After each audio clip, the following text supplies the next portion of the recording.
طفل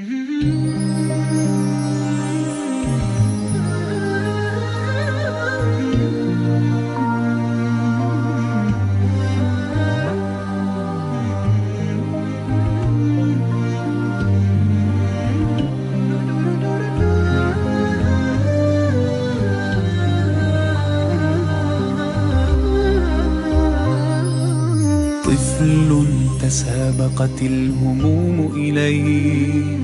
ملقان شد ملقان شد نامت چی است؟ شریف جان چشمای پود کو از یک تا ده یک انتخاب کو. چشمای پود کو از یک تا ده ببین که در چشمت چند میه. چند نشته شد؟ چند نشته شد در چشمت؟ ده نشته شد؟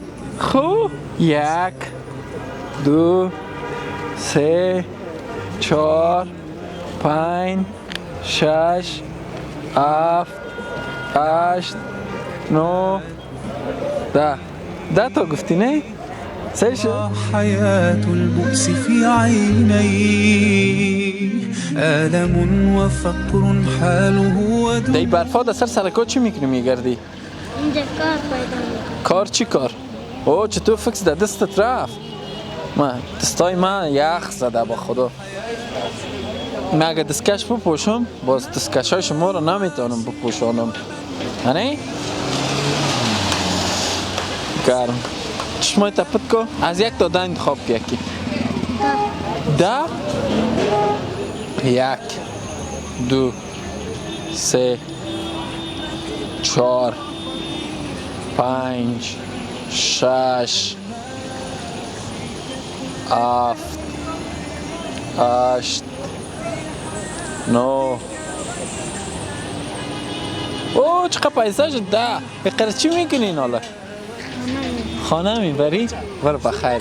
چی از نامکت؟ بپوش. دستای تیغ زده؟ آه قندولک. دستای مرا میغ زده. بپوش. آفرین. آفرین. خواه حاله از یک تا ده یک انتخاب کن. لیو نه کلاس پر یو انتخاب که زانتا و ایسو دا افت و یفت افت سیده دستای مرا یخ زده.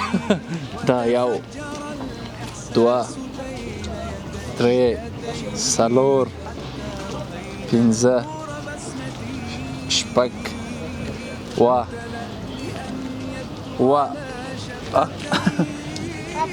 بس ده نورم که بس ده. او نه وای بس نه ده ده اته نه لاس بس ده. ما أجمل الدنيا إذا